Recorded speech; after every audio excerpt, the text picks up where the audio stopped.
Hello guys, कैसे हैं आप लोग। और आज मैं बताने वाला हूं कि इलाज करते समय हमें किन किन बातों पर ध्यान रखना चाहिए। तो अगर आप डॉक्टर बनने की सोच रहे हैं या आप मेडिकल लाइन से हैं तो ये वीडियो आपको जरूर देखना चाहिए, क्योंकि ऐसा वीडियो आपके पूरे यूट्यूब पर कोई बताने वाला नहीं है और कोई ना दिखाने वाला है, जैसा मैं आज आपको दिखाने वाला हूँ। तो हमारे वीडियो को अंत तक बने रहिए और हमारे चैनल को सब्सक्राइब करिए, लाइक शेयर करिए। चलिए देखते हैं कि इलाज करते समय हमें किन किन बातों का ध्यान रखना चाहिए। सबसे पहले हम पेशेंट से बात करेंगे।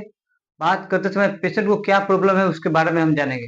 अगर पेशेंट को बुखार है तो बुखार के लिए पेशेंट को हम थर्मामीटर लगाएंगे। थर्मामीटर लगाने से हमें ये पता चलता है कि पेशेंट का बुखार कितना डिग्री सेल्सियस है। उसके बाद पेशेंट को कितने दिन से बुखार लग रहा है, 2 दिन से, 3 दिन से, 4 दिन से, ये जानेंगे। उसके बाद पेशेंट की उम्र जानेंगे। तो इससे हम तय कर पाते हैं कि पेशेंट्स को हम कितने डोज में एंटीबायोटिक या कितने डोज में पैरासीटामोल चलाएंगे। उसके बाद अगर पेशेंट की उम्र 30 के ऊपर है तो पेशेंट को बीपी जरूर लगाना है।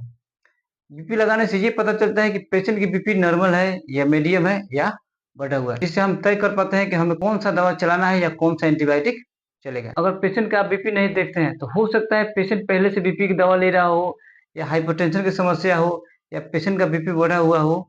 तो इलाज करते समय पेशेंट को जो दिक्कत है वही दिक्कत डॉक्टर को बताता है। पहले वो किस रास्ते से गुजरा है, पहले वो बीपी की दवाई खा रहा था कि नहीं खा रहा था, अभी खा रहा है कि नहीं खा रहा है, उसका बीपी बढ़ा हुआ है या नहीं बढ़ा हुआ है, ये तो आपको पता नहीं चलेगा जब तक आप बीपी नहीं लगा रहे हैं।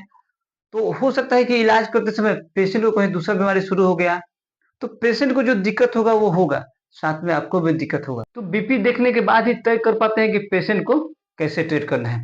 इसके बाद अगर आप लेडीज पेशेंट देख रहे हैं तो लेडीज पेशेंट में आपको ये देखना है कि पेशेंट जो है आपका प्रेग्नेंट है या नहीं है। तो अगर लेडीज पेशेंट अगर प्रेग्नेंट है उसमें भी आपको सोच समझ कर चलाना होता है कि कौन सा एंटीबायोटिक और कौन सा टैबलेट देना है, ताकि बच्चे के लिए कोई प्रॉब्लम ना हो। उसके बाद आता है अगर लेडीज पेशेंट के साथ कोई छोटा बच्चा हो, 1 या 2 महीने का, तो उसमें भी आपको सोच समझ के एंटीबायोटिक या सोच समझ के आपको टैबलेट चलाना होता है, ताकि बच्चे की माँ का जो है दूध न सूखे। तो ये सारी बातें ध्यान में रखना होता है इलाज करते समय। तो इसका इलाज और इसे ठीक करने के लिए हम कौन कौन सा दवा चलाएंगे, कौन कौन सा इंजेक्शन चलाएंगे, हम ये आपको नेक्स्ट वीडियो में बताएंगे।